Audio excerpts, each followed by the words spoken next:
In the town of Kafrun on Chad's border with Sudan, the sound of gunfire is heard coming from the town of Tendelti, about 900 metres to the east. Fighting had broken out overnight there between ethnic Arab armed groups and what witnesses said were black Sudanese civilians attempting to defend themselves from what they referred to as Janjaweed. Injured men began coming across the border to seek refuge and medical attention. There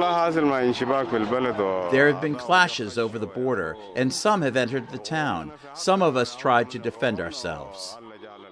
A vehicle arrives to take the injured man to the nearest medical centre. Analysts say that intercommunal violence in West Darfur, triggered by Sudan's internal conflict which started on April 15th, is likely to spread across the border to Chad.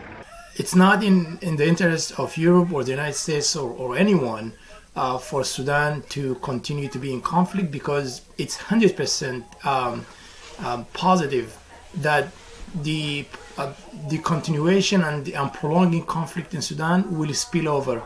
Back in Kafrun, chaos sets in among the thousands of Sudanese refugees who fled into Chad. The bodies of friends and relatives begin to arrive across the border.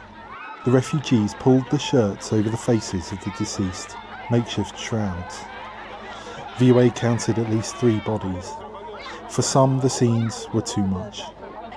Analysts point out that the Darfur War of 2003 quickly spread to this area of Chad. It's something that's very dangerous and that can very easily spread the fightings to Chad, because the composition of the forces and presence itself, it's very ethnic. Chadian security forces begin to clear the area of crowds as more bodies come in. Later in the day, the Chadian chief of police, Hamid Daouda, gave this comment to VOA on the events that took place in Kafrun. If it happened that the rebel Sudanese shot the gun or not under the Sudan government, I've said that all the measures has been taken. All are in control now. So if you have seen it happen, it will not happen next again. From where they saw it coming, measures is taken to master it. Thank you. Keep cool, and walk. Keep cool. 500 metres inside Chad, one bullet hit the ground nearby and another zipped past. Some members of the crowd began to panic and retreat.